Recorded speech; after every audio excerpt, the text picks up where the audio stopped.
এই গণ অভ্যুত্থানে আমাদের অংশীজনেরা মজলুম রাজকে উৎফুল্ল অহংকারী হয়ে জালিম হয়ে উঠছে। তাই আপনাদেরকে মনে করিয়ে দিতে চাই, আমরা যদি সীমা লঙ্ঘন করি শেখ হাসিনার মতো আল্লাহ পাকও কিন্তু আমাদেরকে ছাড় দিবেন না।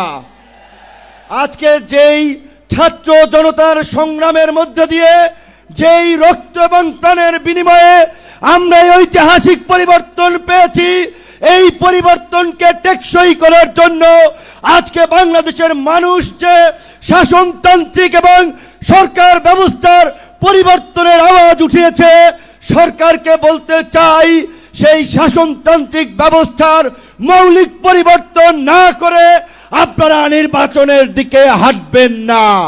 নির্বাচনের আগে সমস্ত রাজনৈতিক দল যেন নির্বিঘ্নে প্রচারণা করতে পারে, নিরপেক্ষ একটি প্রশাসনিক এবং রাষ্ট্র ব্যবস্থা থাকে, সেই লেভেল প্লেইং ফিল্ড নিশ্চিত করতে হবে, যেটা আজকের এই সমাবেশের একটি দাবি। গত এই 11 মাস ধরে স্থানীয় সরকারের কোনো জনপ্রতিনিধি নাই, মানুষের একটা চরম ভোগান্তি। তাই অনতিবিলম্বে স্থানীয় সরকার নির্বাচনের মধ্য দিয়ে জনগণের এই দুর্ভোগ লাঘব করেন। তো আমি বলতে চাই, ডাকসু সহ সকল ছাত্র সংসদ নির্বাচনের মধ্য দিয়ে ছাত্র রাজনীতিতে একটি গুণগত পরিবর্তনের ধারা এই সরকারকে শুরু করতে হবে।